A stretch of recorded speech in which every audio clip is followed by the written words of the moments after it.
I'd like to welcome everybody to the Planning Commission meeting. If you call the roll, please, sir. Chairman LaTour. Here. Vice Chair Stebbins. Here. Commissioner Berry. Here. Commissioner Brock. Here. Commissioner Bynum. Commissioner Hamilton. Here. Commissioner Haynes. Here. Commissioner May. Here. Commissioner Rahman. Here. Commissioner Thomas. Commissioner Vogel. You do have a quorum.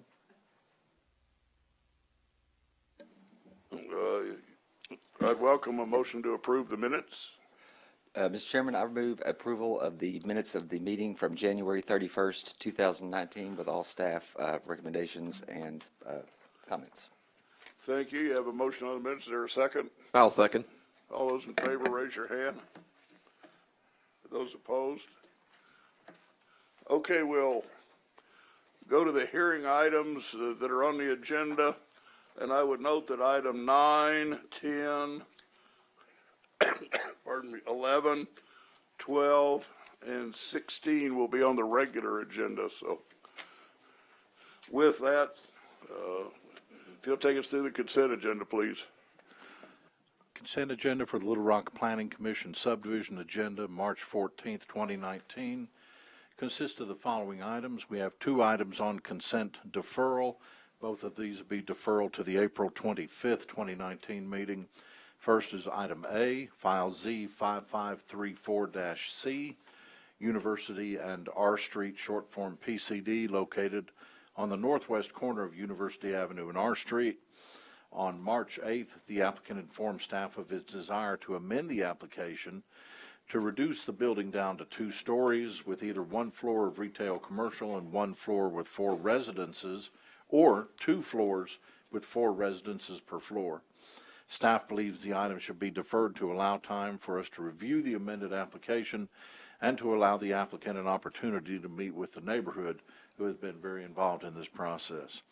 Also on consent deferral, item 14, a proposed amendment to Chapter 36 to create the Heights Landscape Design Overlay District in an area generally described as north of Evergreen Drive, North Lookout Road and also Park Road, west of Cantrell and Sherrill Road, south of the CRI&P Railroad, and east of University Avenue and McKinley. The applicants have requested that this item be deferred. Staff recommends approval of that deferral request. On consent approval, the first item is item B, file Z6488-C, KLR Properties, revised short form PCD, located at 12400 Cantrell Road. Staff recommends approval of the revision to the PCD to allow parallel parking on the east side of the common access easement driveway, north of the northern driveway only. Parking must be located so as not to violate Little Rock Traffic Code or fire department regulations. Also on consent approval is item 1, file S5554-D, Lot 1, Mablevale West Industrial Park Site Plan Review, located at 11205 Otter Creek South Road. Staff recommends approval of the request subject to compliance with the comments and conditions outlined in paragraphs D, E, and F, and the staff analysis in the agenda staff report. Item 2, file S662-B, J.A. Riggs, Site Plan Review, located at 9125 Interstate 30. Staff recommends approval of the site plan subject to compliance with the comments and the conditions outlined in paragraphs D, E, and F, and the staff analysis in the agenda staff report. Item 3, file S1649-G, Valley Estates of Mablevale, Phase 3, Site Plan Review, located on the north side of Rich Smith Lane. Staff recommends approval of the site plan subject to compliance with the comments and conditions outlined in paragraphs D, E, and F, and the staff analysis in the agenda staff report. Item 4, file Z5703-F, Lot 1, Colonel Glenn Business Center, short form PCD, located on the southeast corner of Colonel Glenn Road and Shackelford Road. Staff recommends approval of the request subject to compliance with the comments and conditions outlined in paragraphs D, E, and F, and the staff analysis in the agenda staff report. Item 5, File Z5745-C, Savvy Kids Learning Center, revised short form POD, located at 6813 West 32nd Street. Staff recommends approval of the request subject to compliance with the comments and conditions outlined in paragraphs D, E, and F, and the staff analysis in the agenda staff report. Item 6, File Z6034-B, a top-of-the-ladder 2 short-form PCD located at 8405 Stanton Road. Staff recommends approval of the requested PCD subject to compliance with the following conditions. First being compliance with the comments and conditions outlined in paragraphs D, E, and F, and the staff analysis in the agenda staff report. The dumpster is to be screened to comply with city code. Dumpster service hours are to be limited to 7 a.m. to 6 p.m. Monday to Friday. And a 6-foot-tall wood privacy fence, finished side facing out, is to be constructed along the north perimeter of the site, as well as on all perimeters of the new parking lot. Continuing with consent approval, item 7, file Z6318-F, Chenal Market, revised long-form PCD located at 16105 Chenal Parkway. Staff has reviewed the traffic study submitted by the applicant. Staff agrees with the findings. There are no outstanding issues. Staff recommends approval of the PCD request subject to compliance with the comments and conditions outlined in paragraphs D, E, and F, and the staff analysis in the agenda staff report. Item number 8, file Z7948-D, Morgan Addition, Lot 2, short form POD, located at the northwest corner of Highway 10 and Morgan Cemetery Road. Staff recommends approval of the requested POD, subject to compliance with the comments and conditions outlined in paragraphs D, E, and F, and the staff analysis in the agenda staff report. Staff recommends approval of the requested variance from the required full half-street improvements to Morgan Cemetery Road. Item number 13, file A334, Potlatch Deltic, 2019 Highway 10 annexation, a request to add approximately 13.26 acres located on the south side of Highway 10 immediately east of Robinson Middle School to the city of Little Rock. Staff recommends approval.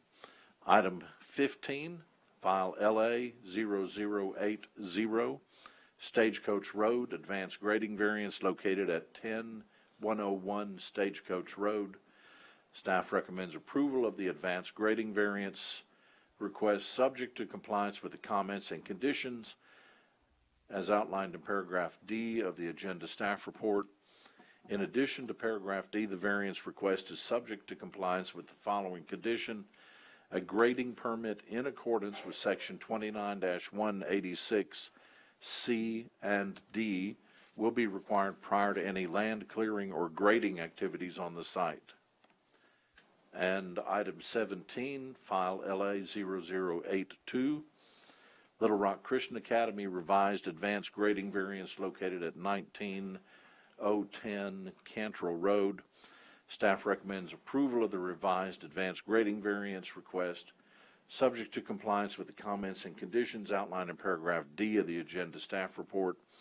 In addition to paragraph D, the variance request is subject to compliance with the following conditions: a grading permit in accordance with section 29-186 C and D will be required prior to any land clearing or grading activity on the site.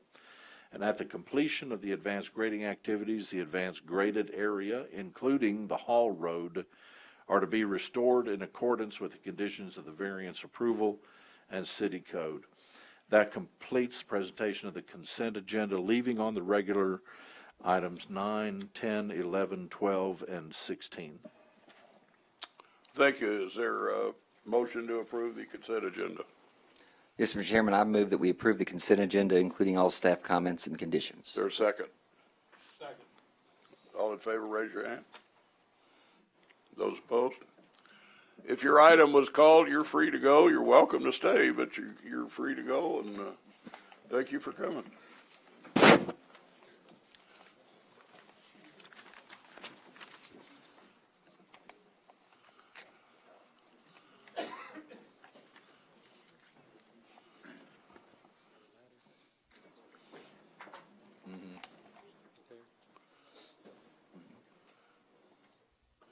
Okay, item 9.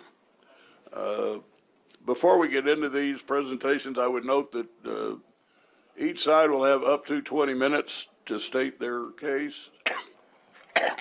Pardon me, to state their case, whether they're for it or against it. The applicant will go first. The applicant has the right to speak first, or he has the right to defer and hear what the other side has to say. So with that, if you'll take us through item 9. Item 9, File Z9389, Dartmoor Manufactured Home Park, short form PDR, located at 9413 Dartmoor Drive. The R2 zoned 1.48 acre tract located at 9413 Dartmoor Drive is occupied by a non-conforming manufactured home park. The park was in existence at the time of the area's annexation into the city in 1979. At one time, there were up to 14 spaces for manufactured homes on the property. Over the years, several of the spaces fell into disuse, and staff has determined that the non-conforming status now allows only 6 manufactured home spaces. The applicant is requesting PDR zoning to allow for increasing the number of spaces up to 12. The 1.48 acre tract is a long, shallow rectangle with approximately 570 feet of frontage on Dartmoor. The property only ranges in depth from about 102 to 110 feet. That depth will be further reduced by the dedication of right-of-way for Dartmoor. The applicant proposes 12 manufactured home spaces, each being an average of 4,955 square feet in area. Recreational green space would be 5,000 square feet in area. The applicant is asking for flexibility in locating the green space based on placement of the homes in the park. The applicant proposes to continue the use of individual gravel driveways off of Dartmoor to serve each home site. Although this is a planned development application, staff felt it was important to at least consider and to review what the typical standards for development of a manufactured home park are. And those are noted in your agenda. Typically, it's a minimum site area of 5 acres, minimum recreation space of 5,000 square feet, a permanent visual barrier along a common lot line where the site adjoins residential property, setback from all exterior property lines of 25 feet, an average tract width of 50, minimum separation between homes of 20, and then it goes on to speak about the required maximum density of 8 units and allows driveways and carports to occupy percentage of the minimum spacing between the homes. Staff does not support allowing the expanded development of this substandard non-conforming manufactured home park. The homes do now and are proposed to have setbacks from exterior property lines ranging from 7 to 20 feet, rather than the minimum of 25. This is a function of the overall tract only being 1.4 acres in size and about 100 feet deep. There is no visual barrier or privacy fence between the park and residential properties to the north and east. There is a privacy fence on the south, but that fence actually belongs to the single-family residence to the south. The concept of having a floating recreational space is not what is intended by the code. The lease boundaries have not been clearly defined. And again, each of the 12 lots is proposed to have an individual gravel driveway backing out into Dartmoor. Staff does recommend denial of the application. Would the applicant, is the applicant here?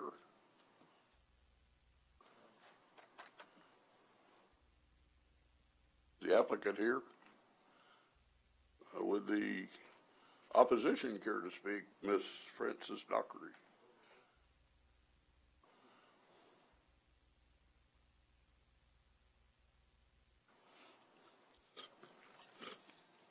Good evening. My name is Frances Dockery, and I live in the subdivision of Maryville. The residents of the City of Little Rock West Baseline Neighborhood Association and the homeowners in Maryville subdivision of West Baseline hereby oppose placing any additional mobile homes in our subdivision. The Maryville subdivision has been fighting since 2007 to remove the mobile homes at 9413 Dartmar, Little Rock.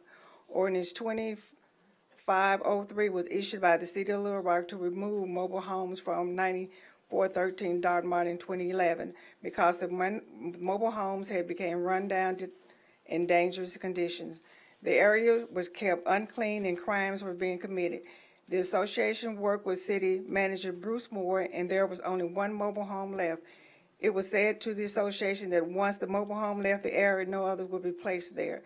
In the spring of 2018, mobile homes again started to spring up at 9414 Dartmoor. Our association was unable to get information as to why mobile homes were again being placed there. Only that the land has changed hands. One homeowner had posed the question that if his house should burn down, could he bring a mobile home placed on his land? He was told no by the city, and this homeowner's house backs up to where the mobile homes are. It is noted that there's more traffic in the area. There's no landscaping that has been completed with these mobile homes. There has been a lot of dumping of items being left in the area since the additional mobile homes have been added. The street borders land the Little Rock School District has purchased to build the new Southwest High School. This was back up to the new stadiums that is being built. The distance between the mobile homes now are already too small, and to place 6 more would be even worse. Our neighborhood is currently working with Habitat for Humanity to beautify our neighborhood. Once again, we oppose any mobile homes being placed at 9413 Dartmar.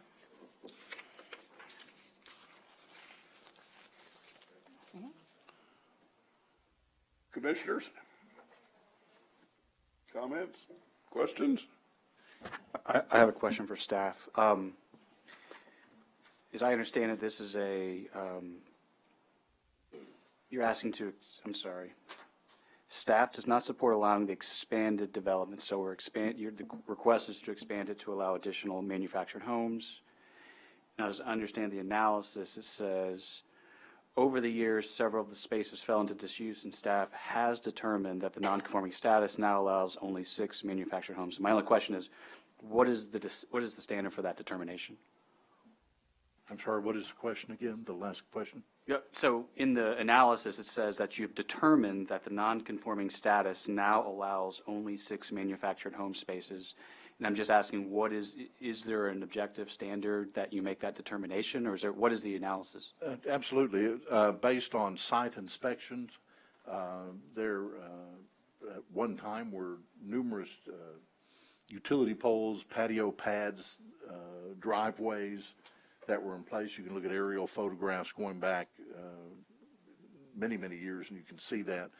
A physical inspection of the site as recent as last year, then of course again in response to this, when we first met with this applicant over a year ago after he bought the property, about a year ago when he bought the property, we went out and did an inspection of the site. It was obvious there were driveways that were no longer in place. The utility poles were not in place. The site had a portion other than 6 pads had just ceased being used. It was obvious there was no evidence that they had been used for placement of a mobile home long enough that there just wasn't any evidence of their use anymore. And so we said, you can have the 6 that are there, but if you want to go beyond that, if you want to go back up to something above 6, we need to address the zoning. Remember, the property is zoned R2, single-family residential, and when they ceased using that 7 or 8 spaces, staff informed the new owner of that and made him aware of the limit to the number of units. So it was historical photographs, site inspections, clearly determining that the infrastructure was no longer in place to support the number of homes that the site had previously had. Thanks. Any other questions or comments? Just explain to the crowd that we make the motion sometime in a screwy way, but the way it will work is if we're for the project, we vote yes. If we're against the project, we vote no, even though it sounds, we make them in the affirmative, so trust me. If there's a motion. Mr. Chairman, I move for approval of item 9, including all staff comments and conditions except the recommendation of denial. Okay, there's a motion. Is there a second? Second. Any other discussion on the motion? If you're for the project, raise your hand. If you're not for the project, raise your hand. Thank you. Item 10. On this item, just for those that were present, the applicant will be advised of the Planning Commission's vote. He does have the right to appeal that action to the Board of Directors, and if an appeal is filed, there will be notices to property owners advising them of the appeal before the board. Pardon me.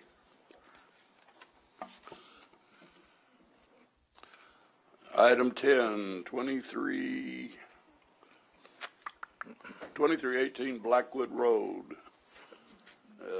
The applicant Before I here. do a reading of this item, is the applicant present? Oh, I'm sorry. Thank you. Hate to waste a perfectly good reading if there's no one present, so. Item 10, file number Z9393. The property is located at 2318 Blackwood Road. The property is occupied by a two-story brick and frame residential structure. The building currently has 2 units on the upper floor, which is accessed from Blackwood Road at the front of the property. The applicant proposes to put 2 units in the lower floor, which is accessed from the rear of the property. Each of the upper units contains approximately 750 square feet with 2 bedrooms and a bath. The lower units will contain 625 square feet with 1 bedroom, 1 bath. The applicant states the structure was at one time a 4-unit or dwelling or a fourplex, but the lower units fell into disuse. The property is zoned R4, which is duplex zoning. So the request is to change the zoning to a planned development to allow for up to 4 units. A gravel parking lot for 4 to 5 vehicles is proposed to be located at the rear of the property, taking access off of a cross access easement from Hawthorne Road to the north. The applicant has agreed to pave the access easement driveway from his gravel parking lot north to Hawthorne. Parking for the upper units is currently located on the street. It has functioned in this manner since the structure was built in 1960. Staff has reviewed the issue, and we support allowing the continued use of the on-street parking for the upper units, which are accessed from the street. And parking is being provided for the new lower level units. To staff's knowledge, there are no outstanding issues. We believe the proposed fourplex is compatible with uses in the area. Staff recommends approval of the PDR subject to compliance with the comments and conditions outlined in paragraphs D, E, and F and the staff analysis in the agenda staff report. We also recommend approval of the gravel parking subject to the gravel being contained in some manner and maintained so as not to create dust, mud, silt, or standing water. Now, would the applicant like to come up? I'll defer initial comments, please. Very good. We have 1 card from Scott Shackelford. Come on up. Good evening, everybody. Sure. My name is Scott Shackelford, and me and my wife own 2 properties on Blackwood Road, 2401 and 2405. 2401 is at the corner of Hawthorne and Blackwood, very close to this property. The area, in reading what that is on the agenda item here, it's indicating that there are several other fourplexes there. I'm not seeing any. I mean, I've looked at the meters on property on several of the properties there, and they appear to all be duplexes, except for the property on the corner of Hawthorne in Blackwood that is actually, it does have 4 meters, but there are only 3 addresses, and it looks like only 3 people are living there. And as far as I'm aware, there's only been 3 that have lived there for some time, and we've owned 2 of the properties there since about 2013. So my opposition is the density for one of the and the parking. The main reason for that is you do have the commercial projects that are up on Durwood that are right there at close to Hawthorne. Also, the triplex, one of the units is actually they're parking right there on Hawthorne, and it'll be a very narrow drive that they will have to use to access the property. Maybe there's spot for 4 vehicles. It'd be pretty tight, looks to me like.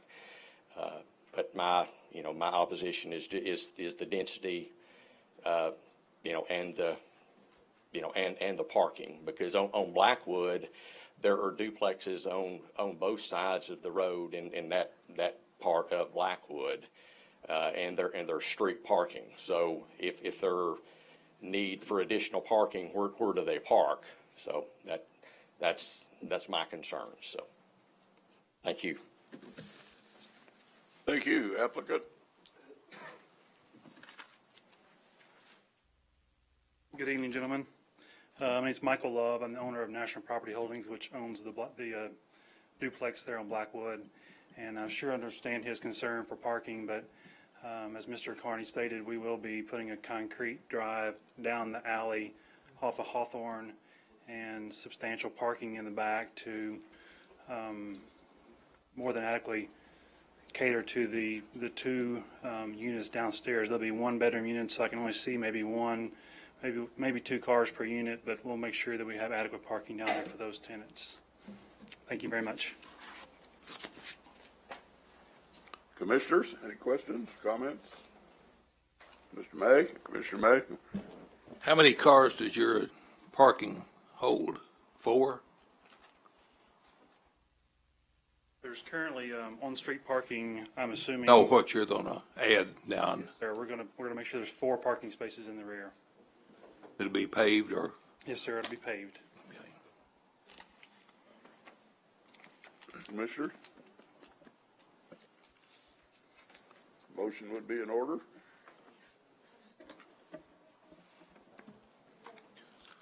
Mr. Chairman, I move for the approval of item 10, including all staff comments and conditions. Is there a second? Second. Who seconded? Second. Good. Any other discussion? Comments? All in favor of the motion, raise your hand. Those opposed? Thank you. Thank you for coming. Item 11.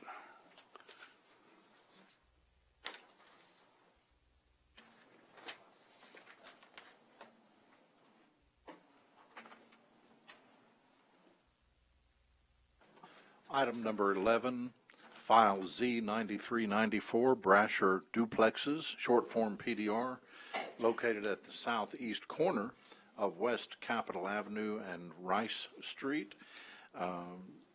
The property is currently undeveloped.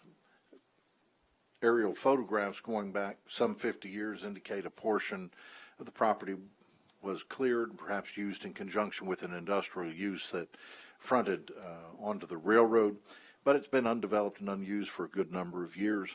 The applicant is requesting approval of PDR zoning to allow for construction of a duplex residential dwelling on each of 2 lots, which are located at the north end of this block of industrial property.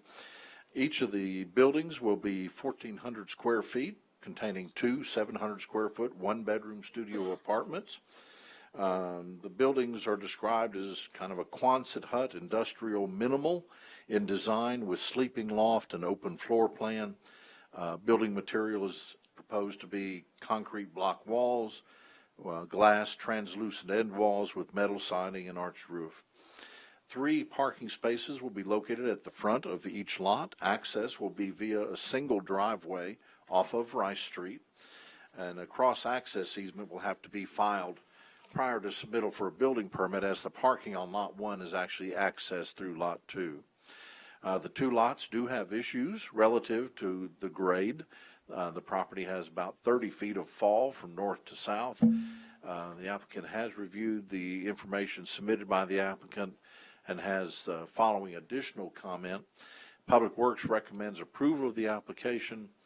Then there's a note regarding retaining walls. Retaining walls higher than 4 feet in height are required to be designed and certified by a licensed engineer prior to construction, and proposed graded slopes cannot exceed 3 to 1. Approval must be obtained from adjacent property owners for any grading beyond the subject property. Staff is supportive of the proposal to construct 2 new residential units, total of 4 in 2 duplexes. The proposed new dwelling should be a positive addition to the neighborhood, and staff does recommend approval of the request subject to compliance with the comments and conditions outlined in paragraphs D, E, and F, and the staff analysis in the agenda staff report.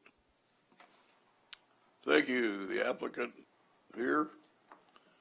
You want to speak first? We have 2 cards in opposition. You can. I'll defer. I'd like to just hear what everybody. All right. Stephen Koch.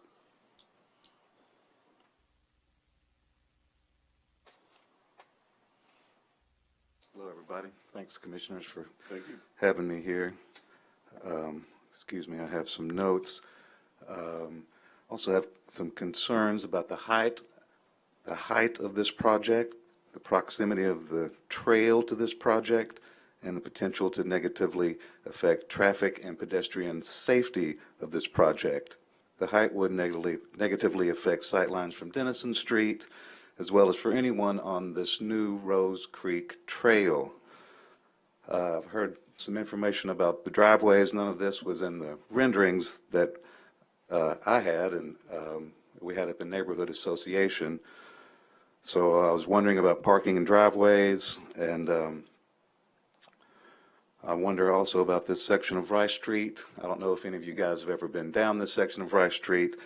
It's a little bit of a safety hazard as it is. There's no gutters, there's no sidewalks, and this is already a safety issue for pedestrians and drivers.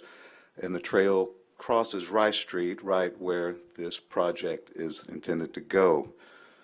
I wonder if this zoning is changed, if there are plans to put in sidewalks, curbs, and gutters, and sort of what would this look like? None of this has been listed in the renderings, and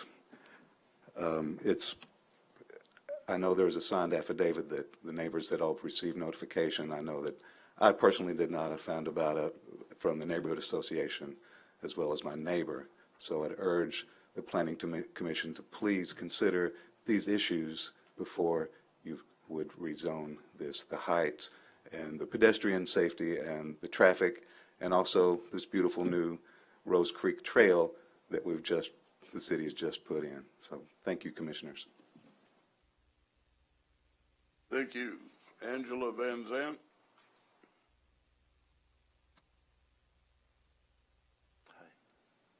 I own some land, 3 lots, 50 by 150, so it's 150 by 150. They're zone commercial. I wanted to improve the neighborhood and make it more like the Heights. That area can go up or it can go down. It's not far from Barton Oaks Apartments. Yet some of the realtors are advertising houses around there as Hillcrest or Heights. So the whole area is at a turning point. It can be better or it can be worse than it is right now. And with all respect for anyone living in an apartment, I've certainly lived in a few in my lifetime. And I don't mean this to be snobby. But if it were condos that people owned, it would sit better with me. But the Barton Oaks apartments not far from there, that's my greatest fear, that it would become a drug place. If we could check the crime statistics for Barton Oaks, I think you'd know what I'm talking about. I haven't checked it, but anyway, because it's a rental, that's why I would vote against it. And we have a lot of rentals in Little Rock, and sometimes they're really nice for several years, then suddenly they aren't. That's my opinion. But with my land, my dream was to do something very responsible with the commercial land that's there. Something to improve it or to help the people. I don't know what that is, but the last thing I wanted to do was to sell it to a developer who would put apartments there. That was my last thing I would ever do. I'm a big architecture fan. I'm also a fan of preserving history, and it's a historic district.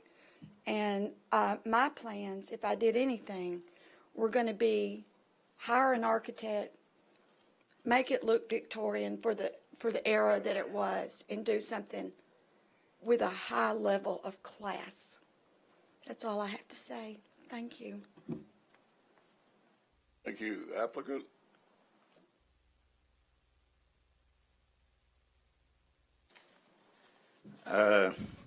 Wow, I'm actually nervous now. I didn't know that the plans had, I mean, I sent the plans to the neighborhood association, but I didn't know they were going to show them to everybody without me being there, but that's fine. I totally understand your comments. Me and my wife have lived, I have lived in this neighborhood for probably since 1994 or so. I lived on Rice Street, and ever since then, this has been just abandoned homeless woods, basically. And since in the past couple of years, since I've got it, I've cleaned it out, cleaned it up, and I don't know. Me and my wife do all sorts of projects like this with the help of Paige Wilson, and we do a lot of sort of modern things. I don't know. I think I'd like to just talk with you guys about it because I think if you could see the sketches and really think about it, like, you might see it a different way. But if not, I'd be, maybe open to some sort of amendments or something. But yeah, there hasn't been anything on this land in a really long time. And I don't know. I don't really have a whole lot else to say about it. I guess that's all I got.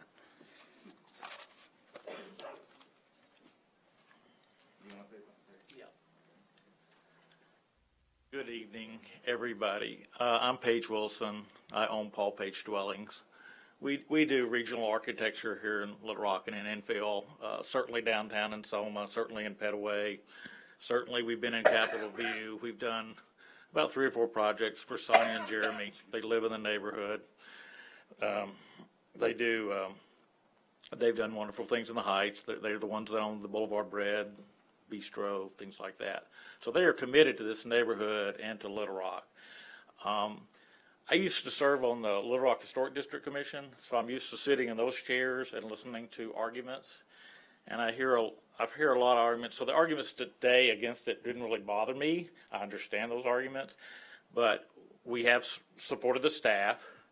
We've been to Public Works. I've met with the fire marshal. We are not in the boundary ordinance on this.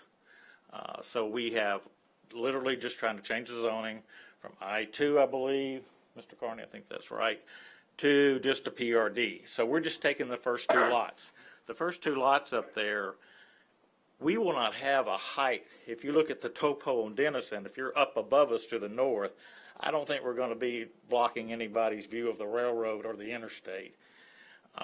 We are on an extreme grade, but there are extreme grades all over Heights, Hillcrest. Any lots that are left are extreme grades, practically. So we are working next to that bike trail. We will be off that bike trail. We have a setback. All that land in between the property and Rice actually belongs to the city, if I'm correct, Mr. Carney, is that? That is correct, I do believe so.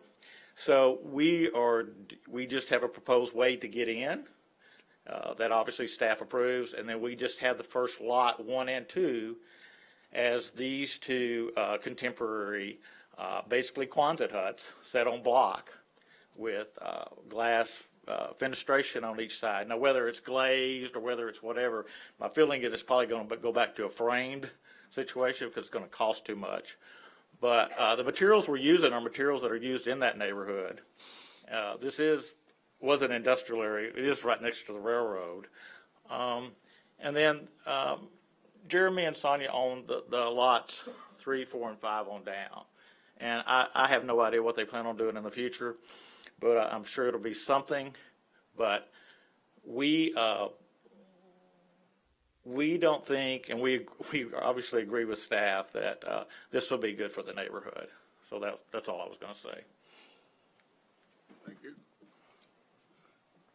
Commissioner Berry? Yeah, just a couple of observations and a question for staff.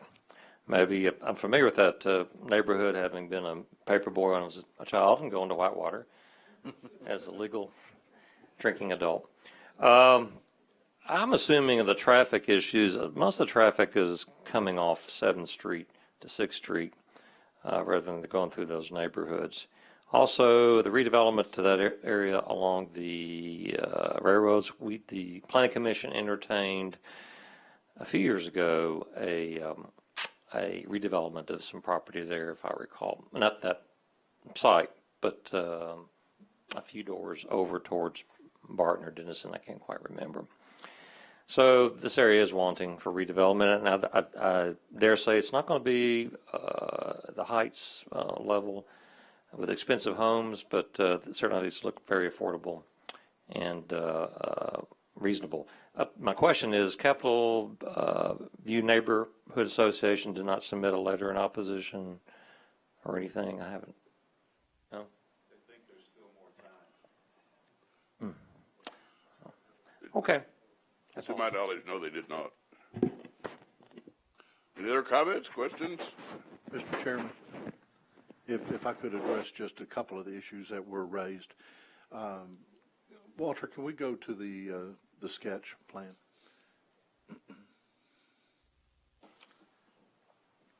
There was reference made to the walking trail, Rose Creek Trail, I believe it is. When the trail was constructed, it was to have been constructed in the West Capitol Avenue right-of-way. They missed it, and they put the trail on private property. This applicant's plan honors that, and the trail is remaining where it is. The proposed building setbacks are measured off of the trail as opposed to off of the property line. So the trail will be maintained and is being honored in this development, even though it is a public trail which has been placed on his private property. There was mention also of the requirement of a potential requirement of doing street improvements. As you're aware, the Boundary Street Ordinance that would generate the requirement for doing street improvements is not applicable to single family or duplexes. And that's just a function of our code and the way it is. We have a lot of single family lots across town, from one end of town to other, that are platted, developable lots that are located on streets that are less than the standard that we would hope that they are. We currently have no mechanism to require street improvements for a single family or a duplex on an existing platted lot. The driveway that the applicant is proposing is a single driveway as opposed to 2 driveways. Going to tie into the existing pavement, which itself is not in the center of the right-of-way. It's pushed over to one side of the right-of-way, but is certainly a passable street. The fire department has reviewed it for accessibility and safety, and we believe that it's an appropriate application. Yes, sir, Commissioner May. 2 questions. What's going to be the address? Rice or Capitol, or what would be the address if I, It'll have If I an move address there. on Rice Street. at Rice Street? 501, 503 Rice Street. Okay. And what's a approximate square footage for each one? They're about 720 to 740 apiece. Estimate on what it'd rent for? That you'd have to speak to the owner. Commissioner May, we can't ask about rental rates. Okay. I just wondered if it'd be in the same area as pardon me. Anything else? No, that's it. Commissioner Stebbins, Vice Chairman Stebbins? The first gentleman that spoke, was that Jeremy Brasher, the developer? Okay, we just want to make sure you're identified for the record. Anybody else? Motion would be in order. Mr. Chairman, I move for approval of item 11 with all staff comments and conditions. Is there a second? I'll second. Any other discussion? All in favor, raise your hand. Those opposed? Thank you. Commissioner Vogel, how did you vote on that item? You want your vote recorded as a recusal?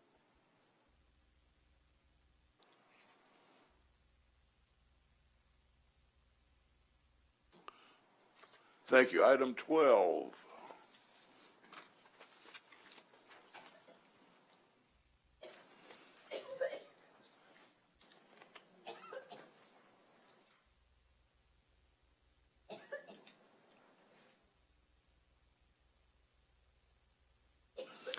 Item number 12, file number Z9395, 1103 Ringo Airbnb, short form PDC. The R4 zoned lot located at 1103 Ringo Street is occupied by a 1,200 square foot single-family residence. The site also contains an accessory building. A single wide driveway off of Ringo Street provides stacked parking for 2 vehicles. The applicant is requesting approval to rent the house through Airbnb, be a short-term rental. She is renting the house primarily to provide a place for her mother to stay when she comes into town. And to support the rental costs, she's requesting approval to rent the structure out as via Airbnb when her mother is not using it. The home would be available for rental as a whole on a short-term basis. The home contains 2 bedrooms. The applicant does not intend to rent the bedrooms separately. Converting the home into a short-term rental facility changes the character of the property, no longer meets the definition of a dwelling, thus the proposal to rezone. Staff is not supportive of the proposal. The property is at the edge of a residential neighborhood. Single-family homes are located to the north, south, and west. Staff is concerned that the transient nature of the short-term stay facility could have a destabilizing effect on the single-family residences around the site. Addressing, and I'll use the term Airbnb, although they're certainly not the only game in town when it comes to transitional type rental. Let me explain to you how the city of Little Rock addresses those through our zoning ordinance. If you have a single family owner-occupied home and you wish to rent rooms out of your home a la Airbnb on a transient basis where people can go online, they can rent it for a day, they can rent it for a week when they're in town or whatever, that's a bed and breakfast as defined by our code. We would require you to go through the Planning Commission for a special use permit to operate a bed and breakfast in a single family zone. If you are making your entire house available for rental, and what comes to my mind is when you go down to the coast and you rent a house for the week while you're down there, that kind of thing, where you make your entire house available for rental on a short-term basis, a transient stay type facility. that's no longer a single-family dwelling. It's not being used as a dwelling. It's being used for something other than that. It's being used as a hotel. And so our zoning would not allow that in a residential zoning district. And so we tell people you have to rezone the property to a zoning to allow basically the conversion of that house into a transient rental type facility or a hotel. That's what we're looking at in this application here. Now, this is very different than someone renting a house as their dwelling. A lot of folks rent. They choose not to own a home. They, whatever reason, they rent a home. They rent an apartment. They rent whatever it is. But that is their dwelling. That's very different than having a facility set up to be operated on a transient basis where you can rent it by the day, by the week, as opposed to renting it as your dwelling. So that's kind of background as to how we got where we are with this type of application. This is the first application that we've had come to us for this type of facility. There are a lot of them out there. Virtually impossible for us to locate them, to find them. When we're made aware of them, we do contact the owner of the property and advise them that they need to go through a proper process to be able to do that. They need to be paying their taxes when they're operating a rental facility. They need to be paying their taxes to as other hotels and rental facilities do in town. And our part in it is, of course, to deal with the zoning, make sure that what they're proposing to do has been approved by this planning commission, either through special use permit or rezoning. Okay, with the applicant here, you'd like to speak first, or you can wait? Yeah, I'd like to wait and hear the comments first. Okay, we have a card that's for it. I assume that whoever, Ms. Slynn? I'm the owner of the house. Do you want to speak now or at later? Later? Okay, with the opposition, that would be Elmania Donalds. Come on up. All right, good. How are you all? Good. First of all, it's a pleasure to be here as a citizen of Little Rock. I'm 66. It's a pleasure to meet the Planning Commission. Scott talked about a call before. James, I talked to you a couple months ago. It's a pleasure to meet all of you. Y'all have important jobs. Now, this spokesman here, well, he's a good spokesman. Was he elected spokesman? Sort of appointed, okay. He's good at it. He's good at it. First of all, I was born and raised here in Little Rock. I attended grade school, high school, junior high school, right here in Little Rock. I left to go to the U.S. Navy after completing high school. I served 4 years in the United States Navy. I came home and had my job with the U.S. Army Corps of Engineers. Good job. I worked for the U.S. Army Corps of Engineers for 35 years. I retired in 2010. I bought this house across the street from this on 1100 South Ringo in 1980. So I've been there 39 years at this house. Nice area. I got a veteran sitting back there. He's been there at his home just probably 30, 40 feet east of this proposed whorehouse motel hotel that we're talking about today. I'm letting y'all know it's not an Airbnb. I've never gone into an Airbnb. I've been documenting with photos since October of last year. The Russian lady and that grew up in the neighborhood, they've been operating this. Sir, please confine your conversation to the Planning Commission, and please be careful what you label things. I understand you have a right to due process and free speech, but please be respectful. Yes, sir. I'm being respectful, Sean. I'm just telling you what it is, telling the commission members what we have here. It's not a B&B. It's a whorehouse, hotel, motel, Mr. Sean, is all I'm saying. I'm sure that don't offend anybody. It's the lady commissioner over here. I'm just telling you what it is, you know. I've been looking at this. I live across the street. I've been documenting since October. They set up shop in October. So what puzzled me about this deal, there's a couple of things that puzzle me. I'm a small business owner. I worked for the Corps of Engineers 35 years. I opened up my small business through the city of Little Rock in 2010. The license process, I thought, started with the Planning Commission. When they set up business at this place 1103 in October is when I called the Planning Commission. I gave them a call. I asked them, has anything changed in setting up the application for a small business in Little Rock? I was told no. I said, good, because I'm a small business owner. And man, I've been documenting this is probably the third week they've been in business over here. They've got, I grew up here. I've been here 39 years. My mother lived across the street. She passed away a couple years ago. She grew up there. John has been here. He's a veteran. He's been here way before I have. Probably the next house down behind this property. He's been here a long time, longer than I have. He's a World War veteran. I bought a nice home. I'm a lawn man. I run a lawn care business. I'm the best in America. I've got heights. I've got clients in the heights. I'm a Corps of Engineer. I'm a detail man. I'm a detail man. And when this set up, this place across the street, Mr. Sean set up, I can't live like this.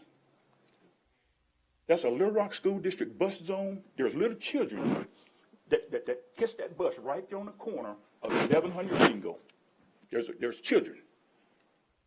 The neighbor has probably a 7-year-old or 9-year-old. There's a little 7, 8, 9-year-old coming down the street. There's another. They catch the bus right there on that corner. This hotel motel have people running in, and what's getting on my nerves, all time of the day and night. With what's going on in America, with kids being abducted from bus stops, these people coming in this hotel motel, you really don't know who they are. You don't have a clue who they are. If it's your child, got to catch the bus and go on the bus stop right there at 1100 Ringo, 1103 sits just across the street from it. You don't know whether these people coming in that motel, hotel, what the plans are.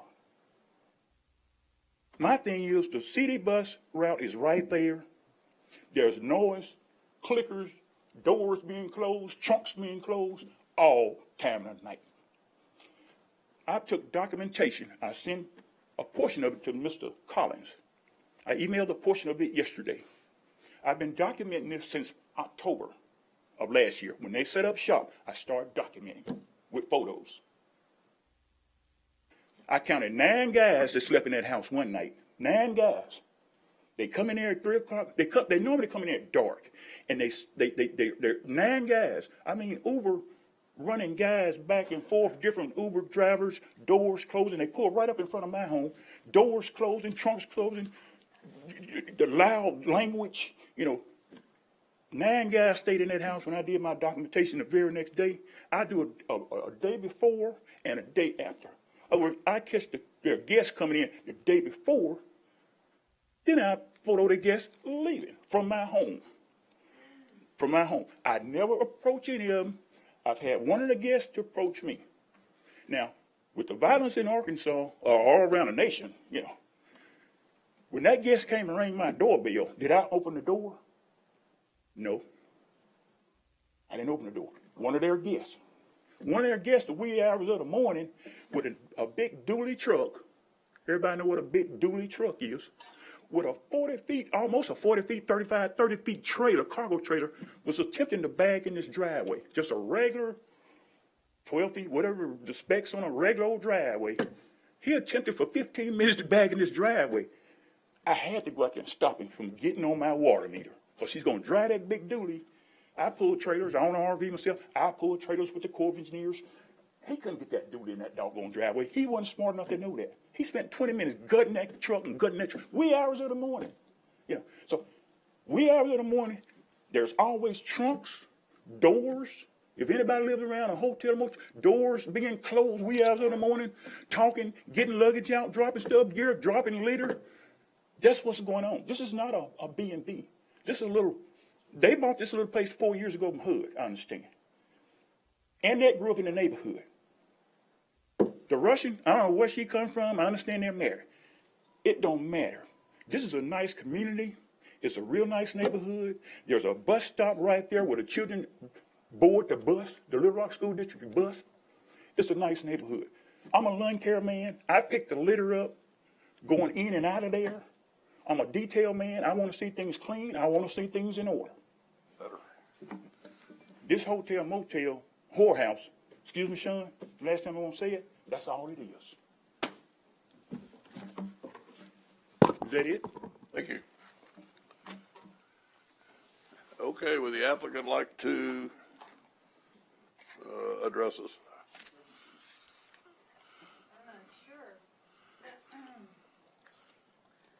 Thank you. My name is Elena Petrukhina, and I would like to start, just give you some information about Airbnb to make everybody feel maybe a little bit better about the situation. So the website screens the people. Everyone who books the Airbnb has to upload driver's license. They have to provide the credit card number to cover any kind of damage that happens to the property. So everybody is screened. Everybody is, we know who the people are. I have pictures of people before they show up. So I have documentation of what the person looked like. The people will give me a background of why they're coming. Like, for example, the Mormon play that was here a couple of weeks ago, 2 actors stayed in the Airbnb, and they were really nice guys. You know, like they used the scooters the city provided for the transportations, and they were, you know, just really laid-back guests. A lady came, actually 2 people came who were a part of the agricultural convention at the Robertson Center. So everybody who comes to the Airbnb, I do know things about them. There's a communication before they come. If I ever feel that a person who's coming might not be a good fit for the neighborhood, I would decline the reservation. So everyone who knows I'm coming, when we use a transient nature, the word transient kind of puts a bit of a negative connotation on that, which Airbnb, like Mr. Carney said, is a very common thing. And I'm a law-abiding citizen, and I'm also a teacher at Little Rock School District. So I do care about the kids in the neighborhood, and I do care about their safety. As a matter of fact, the neighbors across the street on 11th who do have 2 kids do not mind the Airbnb. They welcome having new people around who may not be able to meet otherwise. I do have their signature on the petition that they do not mind the Airbnb. They welcome that in the neighborhood. I do not believe that my Airbnb changes the character of the neighborhood. I would say my occupancy rate right now is about 55 to 60%. So most of the times there is nobody there. I'm not trying to make $1 million. I'm trying to have a place for my mother to stay when she comes to the country to visit. So it is not constant. Sometimes there might be several people in a row when they come to town. They're Uber. People, use the modern things that are available to them for the transportation.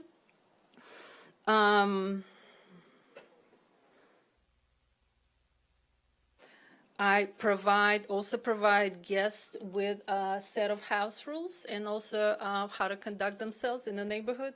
And I believe most of the people are respectful of that.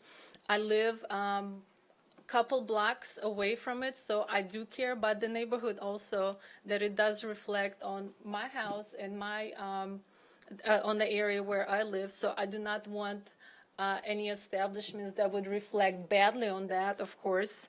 So I do care about it, and when I do have guests, I would drive by just to make sure everything is okay. People contact me if they need something. I have not noticed a whole lot of activities. the trailer situation that Mr. Donald was referring to, the guy was moving from California with his family. It was him and 2 kids. He did admit himself that he was not a good trailer driver and ended up parking it on the side of the house, which was not a problem. But I did see him trying to back the trailer into the driveway, and it was about 6 p.m. So it was not, like any time of the night kind of situation. I do pay taxes on the Airbnb. The website collects the sales taxes and other taxes right now because there is really no ordinance or zoning or any kind of laws in place for the Airbnb. The city of Little Rock is not able to collect the hotel taxes, but Mayor Frank shared, thank you, Scott Jr. shared that there is some of the laws being placed on the books where the Airbnb will collect the occupancy taxes in the next couple months. So that's what I was told. But right now, I am paying the sales taxes and everything that's required by the law, and I will be paying the income taxes on the profits, the little profits that I make. When I have started the Airbnb, I am a law-abiding citizen, and I do want to be clear that when I looked at the Airbnb, not the Airbnb, but a bed and breakfast requirements, what I had, like Mr. Carney said, it did not meet the requirements. So, I was in the process of figuring things out. But I do want to go by the law of the books. It just seems that there is not a law right now that fits the kind of thing that I'm doing, which is not just a regular motel kind of situation. And I'm not sure if you ever stayed in the Airbnb, but most of the times it's not nothing more than a rental property. People are very respectful. People care about, because everyone gets a rating, which is public. So after a guest leaves, I can review them. I can write a review. I can give them stars about the respect in the neighborhood, the cleanliness, things like that. So people care about things like that. And and they also leave me a review. So it's not just, any kind of junky place that I run, but I do care about my business, and I do care about how I looked and when people look up my property. I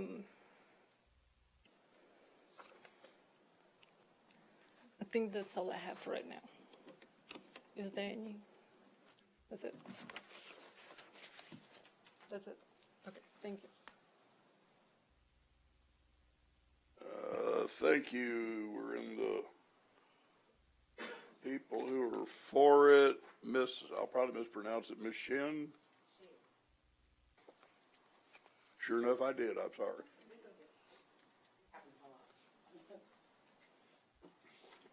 I'm Miss Shed, and I own the home and that I rent to Miss Petrukina. And I have lived in that particular neighborhood since I was 18. And I don't want to say how old I am now, but I am not a young woman. So I've been over there over 35 years, going on 40. I have more than one home in that area, and I have been committed to not moving out west with the rest of my family and trying to stay downtown and revitalize our neighborhood. I am a strong believer in the architecture. Actually, I can't talk. Okay, the architecture, I can't get it out. But the buildings in the area, to me, are so beautiful that I think they should be saved. And this is why I purchased this home, stayed in it a while, bought it in 2011. I actually own a house that is 2 blocks down the street and 2 blocks over from Miss Petrukina. And like I said, and several other homes in the area. And I have been putting I used to work for a housing authority.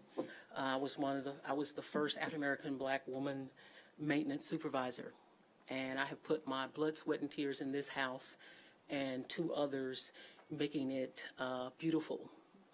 If you go on the website and look at the pictures, I have stripped the floors back and put inlay, stencil into the house, and it is beautiful. It's beautiful than it ever was when I look back at the back pictures. And so this house is beautiful. It has granite in the bathroom, on the floor, and in the tub. I'm waiting to come up with some more money to finish granting out the kitchen. So I've struggled really hard to make this house maintain its integrity of what it could have been, which is a beautiful old home with hardwood floors. And like I said, I'm just trying to save houses, one house at a time. I also come by the house repeatedly because I continue to do the maintenance and the lawn care at the house. So I know it's immaculate. There's never any trash in the yard because I am always there maintaining the yard. The landscape is beautiful. I was just kind of blown away about my yard not looking good because every house I have has a beautiful yard. And I think I'm the best one in the neighborhood with the prettiest yard, which I've been told by other people. So that's the niceness of the house. As far as the tenants, I literally went to every neighbor except for Mr. McDonald because he doesn't like me, and it's okay, and told them about Ms. Pitcher's plan, and no one had a problem. I got a petition, and they all signed it. And I thought that was the step I needed to take because when she was looking into stuff, she didn't know what to do, and I didn't know how to help her other than that. Every neighbor has my phone number. If they hear anything in the night, they call me. They have called me and said, we don't know if there's someone in the house because we see the lights on. And I call her and there was a tenant and they were riding bicycles. That's how close I am to all the neighbors. I actually cut most of the like I said, I was cutting grass today. I cut 3 houses on the block today in the neighborhood for free because I believe in beautifying the neighborhood. There is not a lot of late night check-ins because I'm actually don't sleep well at night, so I go by a lot just to check my property. And when I've cleaned up the yard, there's a patio in the backyard with a fireplace, and it's always kept immaculate. And I thought it was, I still feel that it is a great asset to the neighborhood. I've been kind of excited to meet some of the people who've come from other states that's come in from different things. Because I'll call her and say, can I cut the grass? And she's like, yes. And the checkout time is like 2 o'clock. And the check-in time is 2 o'clock, checkout time is 11. And people tend to be right on that money. And that's because I run over there to try to take care of the grass between those time periods. And so I see them when they're checking in. Usually I'm packing my truck up and leaving.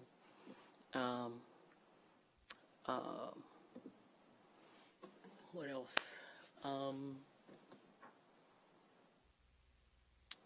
I just think that it would, I can see Little Rock changing, especially over on Salmon, Main Street, and I see how it could be an opportunity to enhance Little Rock for travelers. I don't know what else to say. I just, thank you. Thank you. We have 2 more for it, and you are not long on time. So, Charles Lott. Hey, I just moved into the neighborhood just a couple of years ago. Ms. Shedd came and introduced herself to us pretty well immediately. She's always been a great neighbor.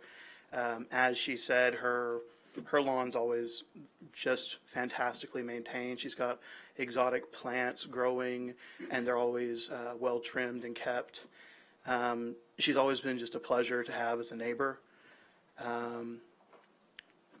I know that we don't, I don't have any concerns with the business, and it's just right across the street. I live in that one that's labeled 03 up there. And I mean, my lot, I occasionally have problems, with a little bit of trash, but I've never seen any problems with trash over on the Shed's lawn. Never had any concerns for safety or anything of that nature. I know that we do have some other properties in the neighborhood that are a little concerning. We've got condemned, well, I think pretty sure it's condemned, it's falling to pieces, just right across South Ringo from my house and down the corner a little bit. And that gives some concerns for safety and such, but I've never had any concerns resulting from a Shed's property. We haven't noticed any problems with noise. We did have one curious night where we didn't see any cars at the place and noticed a light going on and off in the back, and so we called and checked. But like as she said, they were bicyclists who were staying. I'm for it. I think if a property is unused for something else, having it utilized for something of this nature is definitely better than being vacant and having who knows what's going on inside of it. We've got more than just one vacant house in the neighborhood, and I prefer to see them full. Thank you. Thank you. Caitlin Lott? Hello. As you said, we live directly across 11th Street from it. I'm a stay-at-home mom. I'm there pretty much all the time. And our bedroom window looks down on her lawn, which I will say is absolutely gorgeous. And it is very well maintained. She does a great job with it. When she has renters, she's still there a lot. And like he said, I've had no issues with safety, and I've been there during check-in and check-out, and I've seen these people come and go, and I've never seen any issues. And if I do have an issue, I always know that she will respond to me immediately. She also has security cameras on the property, and so this is just not a concern for me at all. Thank you. Thank you. And one card in opposition, Ruth Bell.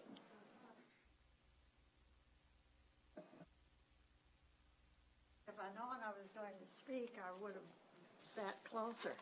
I am Ruth Bell. I'm still with the League of Women Voters, and our concern with this is the conflict that the city ordinances set up with this kind of house use or rental, this kind of rental premises. And I will issue a disclaimer. I have a number of children and grandchildren who patronize AirBub all over the world. So I'm not innately opposed to that marketing concept. However, as staff has said, the ordinances of the city say that if you live in a house and you rent out a room or two, it's all up to you. And actually, you could get, if I were a college student, God knows, and got 5 other college students and we all went and rented a house over by UALR, it would be absolutely okay. What is not okay by city ordinance is, and why the staff has not recommended adoption of this application, is that this is a rent house that is not occupied by an owner or a permanent renter, and the people living there briefly roll over very frequently.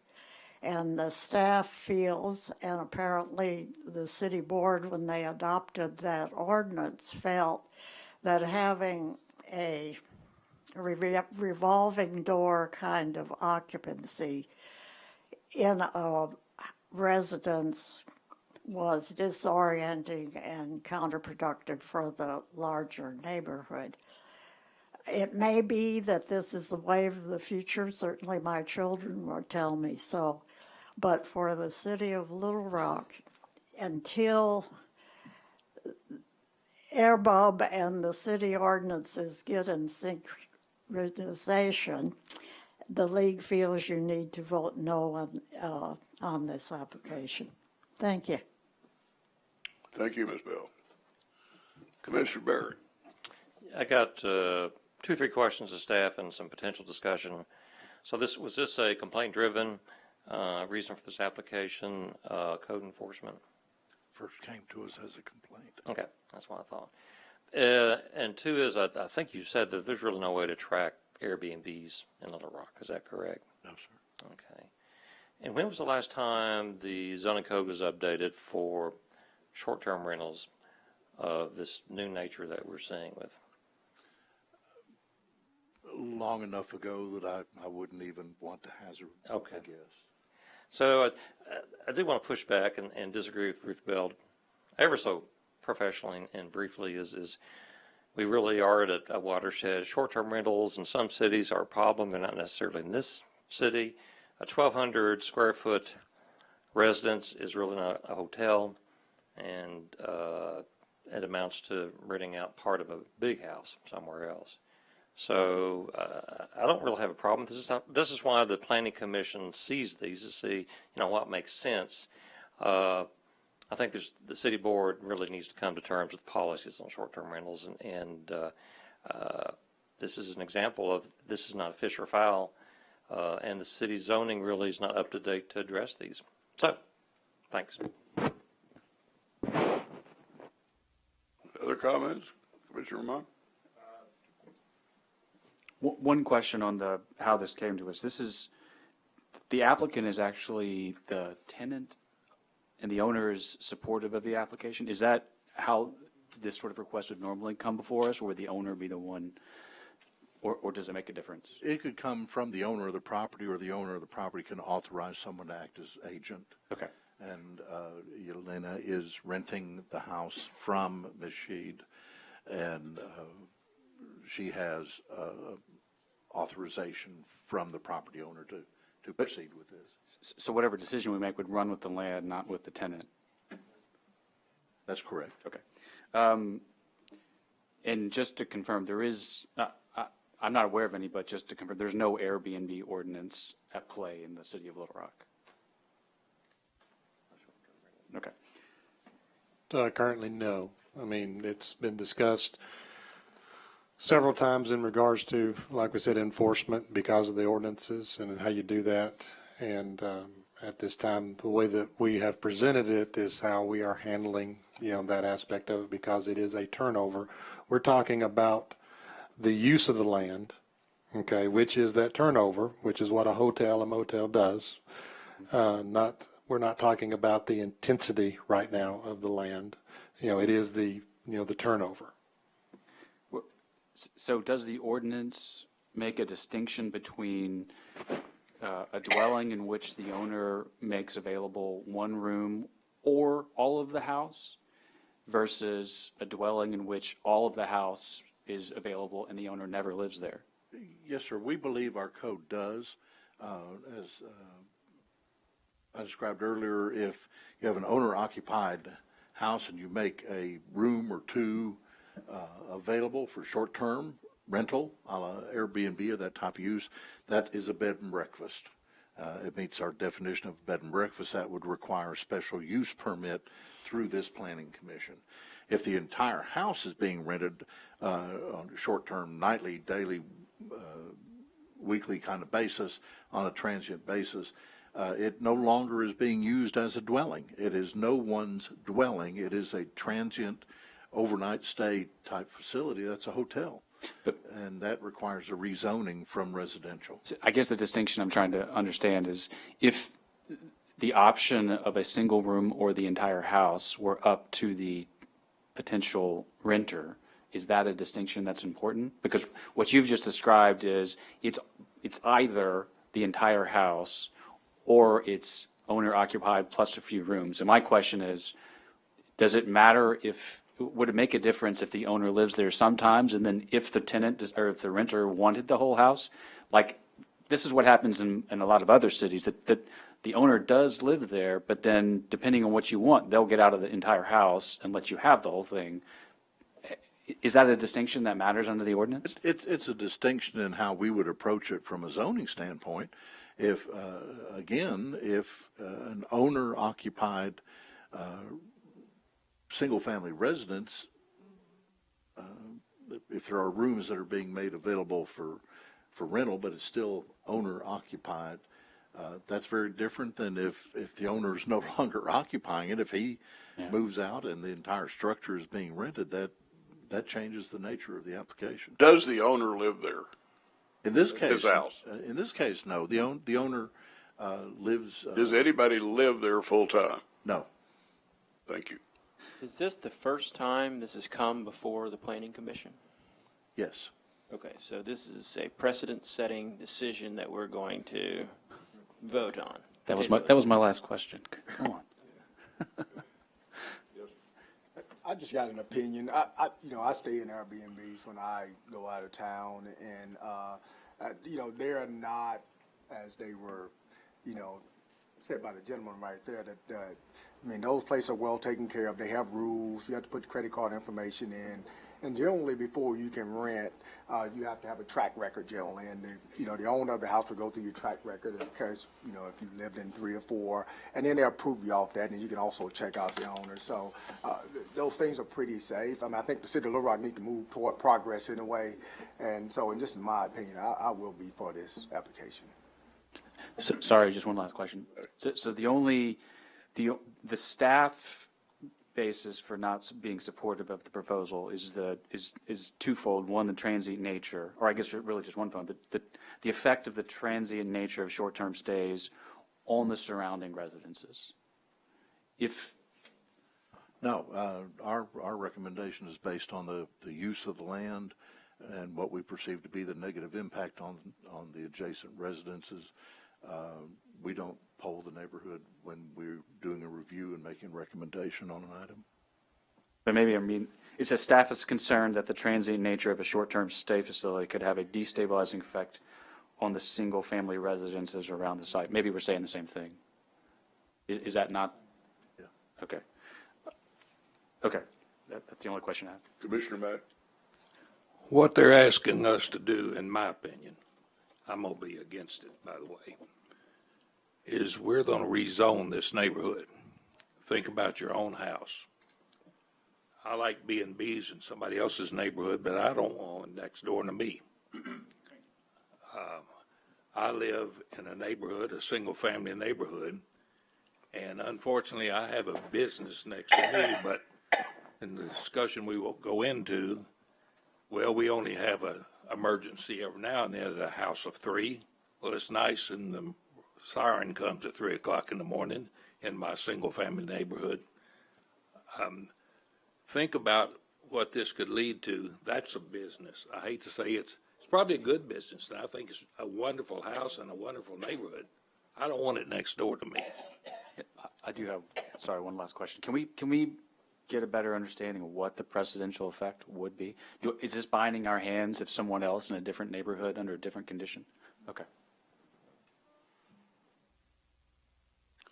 Anybody else? Just a minute. Y'all are asking us to vote, or let me just rephrase that. We're being asked to vote one way or the other where we're going to permit an Airbnb or not. Am I right? Yes. But if we permit an Airbnb, we're going against the laws of the city of Little Rock. Are we not?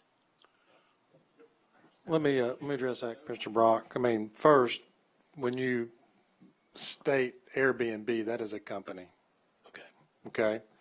There's other companies out there that do that.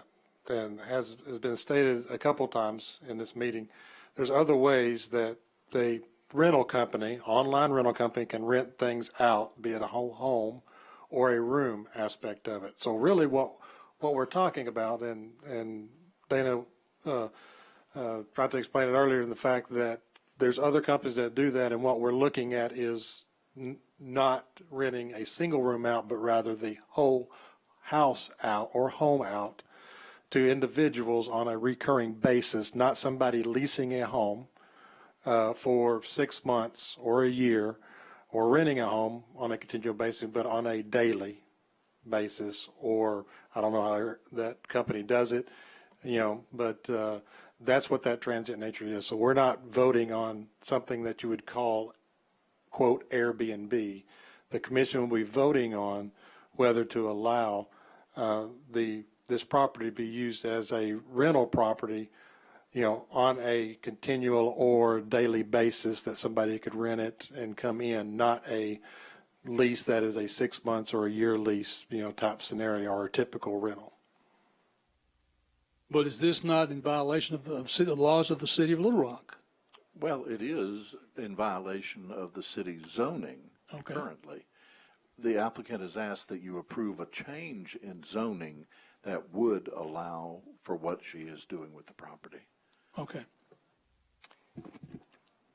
Mr. Chair, let me just clarify that there is no city zoning regarding short-term rentals. It's you have bed and breakfast, or you have this situation where you're renting out a house.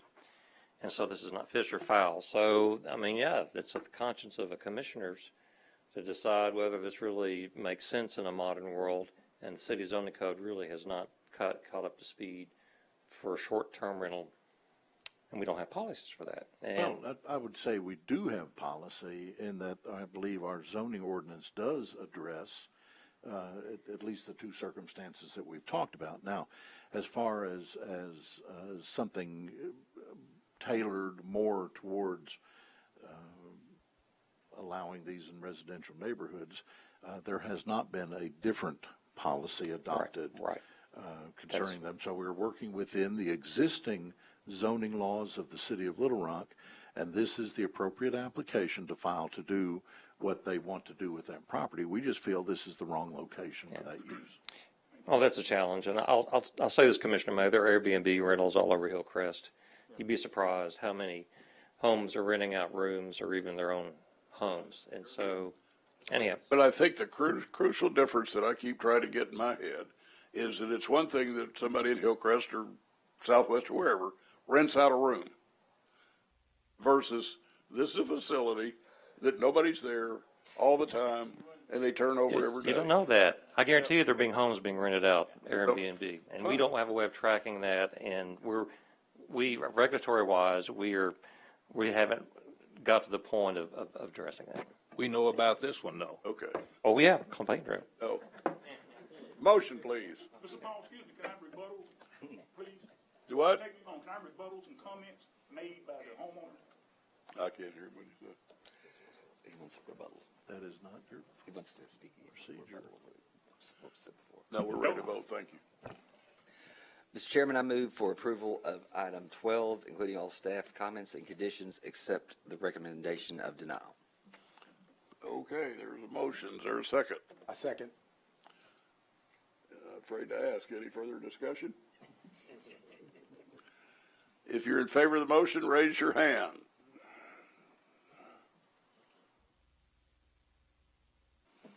If you're opposed to the motion, raise your hand. That's pretty close. 5-4. 5 ayes, 4 noes. 5-4, the motion fails. I'm sorry, 4 ayes, 5 noes. Yeah. Item 16, if you would take us through that, please.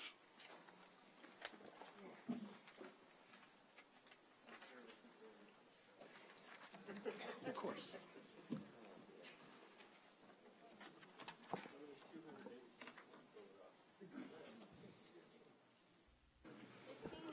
Should I go? Our last item of the evening, item 16, file number LA0081. The property is located at 12,110 Stagecoach Road at the northeast corner of Stagecoach and Alexander. The applicant is Dota Construction LLC, represented today by White Daters. The site's approximately 26.7 acres, and the current zoning of the property is planned industrial development. The request today is to renew an expired land alteration variance. The commission had previously granted a variance here, and that was never acted on.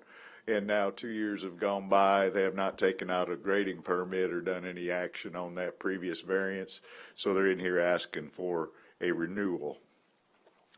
The entire property is about 50.8 acres, of which the proposal is to remove trees and grade about 26.7 acres. It's located on Alexander Road, right on the county line. The previous variance was approved by the commission on August 11th, 2016, and has expired. This variance would allow a renewal of that previous proposal. The site proposed for advanced grading is undeveloped and has very low slope. The area has been partly cleared and other areas are still tree covered. They will be clearing and grading to the regulatory floodway line, which is shown on this graphic, and they are going to place some fill in the flood plain, which is allowed as long as they get the proper flood hazard permit prior to doing the work. Beyond the floodway to the north is Otter Creek Subdivision and some homes. Otherwise, it's predominantly an industrial area and some businesses up and down Stagecoach Road.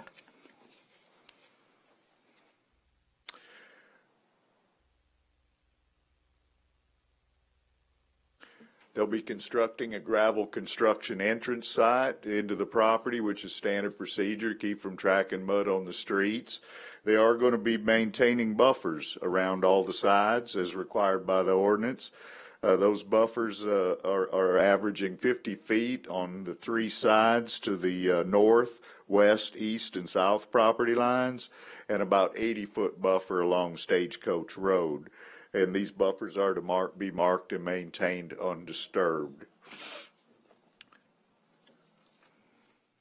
There'll be an access gate installed to control access to the site and limit it to only those activities that are allowed by the permit. They will have to get a grading permit from the city. They are going to have to comply with a number of conditions outlined in paragraph D, and those include restoring the site upon completion of the activities by establishing a vegetative cover on good topsoil that's capable of growing a vegetative cover, and maintaining it for 2 years, including posting a bond to make sure it's well taken care of. They'll also have to comply with a number of conditions in the ordinance and in the write-up concerning the issuance of the grading permit. Staff recommends approval of the renewal of this variance. Thank you. Would the applicant like to speak or defer? Brian Dale with White Daters. We'd like to defer to hear the opposition. Okay. Thank you. We have one card, Miss Laura Rule Whittle. Did I say that right? Good. Good evening, everyone. My name is Laura Rule Whittle, and I'm a professor at University of Arkansas at Little Rock. And you're probably wondering what I'm doing here today, but I'm in the Earth Science department there and do a lot of water quality. I study surface water, groundwater, a lot of environmental issues, and part of my research the past 5 to 6 years has been on Fush Creek. And if you're not familiar with Fush Creek, it is running along the upper right-hand corner of this map you can see there.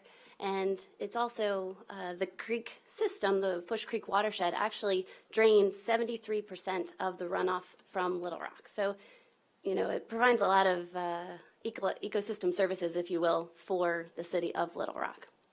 That being said, pretty much every creek in town flows to it. And my concern and why I'm speaking here today is that they're proposing to fill in part of the floodplain. And the floodplain, when we get a very intense amount of rain, is land that's inundated with water. And they've got it marked out to, I think, the 100-year floodplain. And what my concern is with filling in this floodplain is that when you are displacing an area where water would normally go, you are shifting that water elsewhere. So, well, you're doing one of two things, because the amount of water flowing down the stream is stream discharge. It's a volume of water per time. And usually the two components are the area versus the velocity, how fast it's going. So you think, width across and then how fast it's moving down. And if you're making that area smaller, if it has an opportunity to move and kind of maintain that area on the other side of the creek, it will, or you're going to send it downstream faster. And when you're sending it downstream faster, you're at risk for a lot of erosion. And this is on the upper reaches of Fush Creek. So you're at risk for, one, a lot of erosion, and two, this is a very flashy stream to begin with. I've brought a few figures to show kind of what I mean by this. The U.S. Geological Survey has a stream gauge down Fush Creek, makes its way from here all the way to University Avenue, and has a stream gauge on University Avenue. And I'm kind of a water nerd, but it's kind of fascinating because it can go from 4 feet to up as high, what I've seen, 17 feet high in a matter of hours based on the amount of rain we get. And that's kind of what these figures show here is just an example. On March 9th, this is the precipitation graph, and I'll be happy to pass this around to everyone in just a little bit. But on March 9th, we received about a half an inch of rain, which equated with a 5-foot increase in gauge height at Fush Creek at University Avenue. So it went from 4 feet to 9 feet high.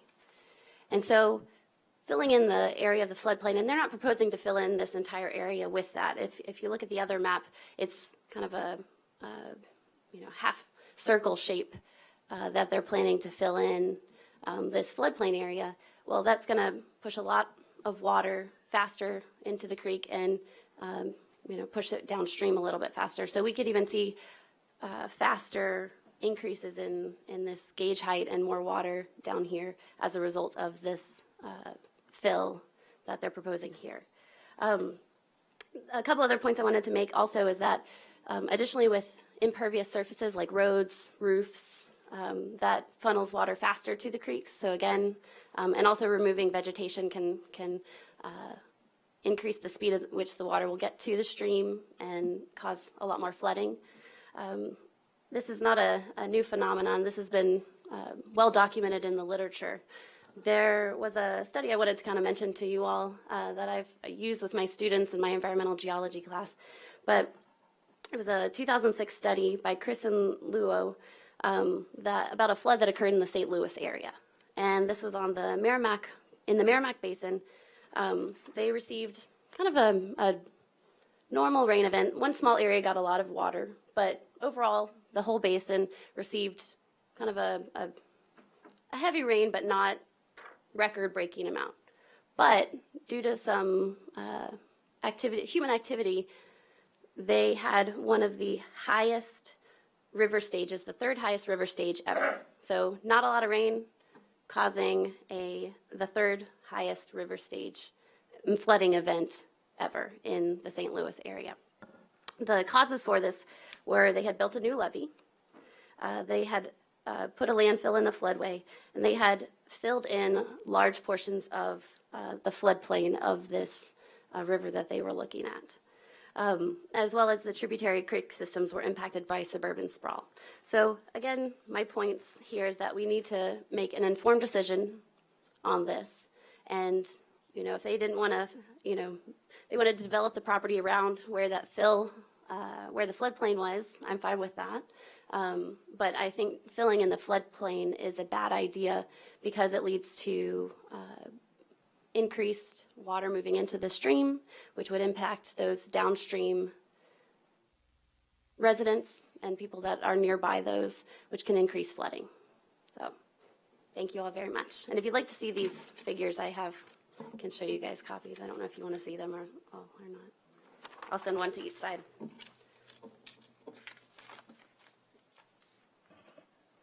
Applicant.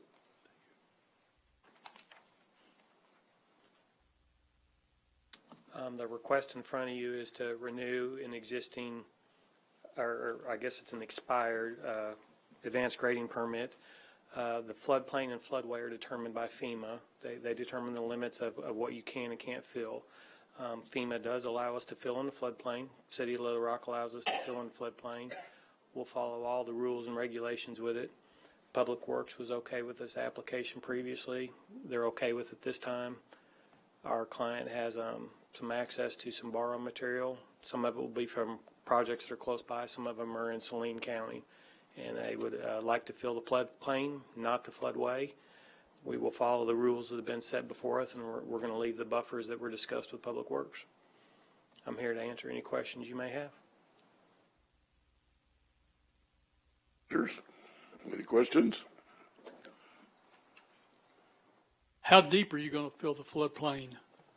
It varies. There's some areas where we're tying in at grade, so it'll be 0, but at the deepest spot, it's about 6 to 8 feet, about 7 feet probably. But it'll tie as you come up towards the Stagecoach Road to the south end. So it'll feather out from 7 to 0. Mr. Berry? Yeah, for city, I'm a little cold of the city attitude towards filling in the floodplain. I know the development of the floodplain versus floodway kind of explained to me. Thank you, Mike. The city has adopted just about exactly the National Flood Insurance criteria and programs by ordinance, and that's what we follow. All these various flood studies establish 2 lines on the maps. It's a floodplain line and it's a floodway line. And within the floodway line, there's no fill, no development, nothing's supposed to go on at all. This is areas of very high velocities. They need to be left alone, just as we heard said already here this evening.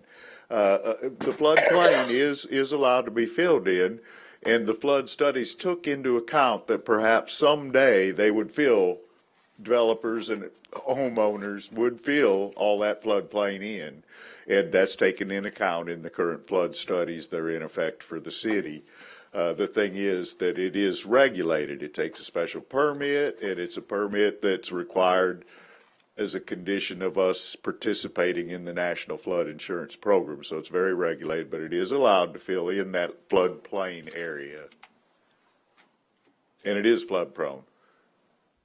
But just as a last refresher, we would never give somebody a building permit to build there unless we had assurance that that floor elevation was up high enough that it would not be a flood prone structure or use. Val? Has the Corps of Engineering given the blessing to this?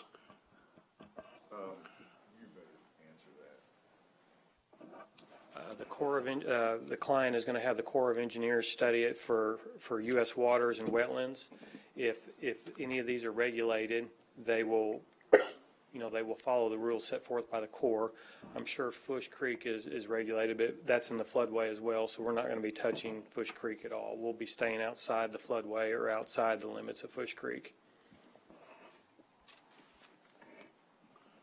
Val? Motion would be in order. Mr. Chairman, I move for the approval of item 16, including all staff comments and conditions. Motions or a second? I second. It's been seconded. If you're in favor of the motion, please raise your hand. If you're opposed to the motion, raise your hand. 1 no. Thank you. I don't know of anything else to come before us. Do you, staff? Good. Have a good evening. We're adjourned. Thank you. What? Citizen communication. I lied.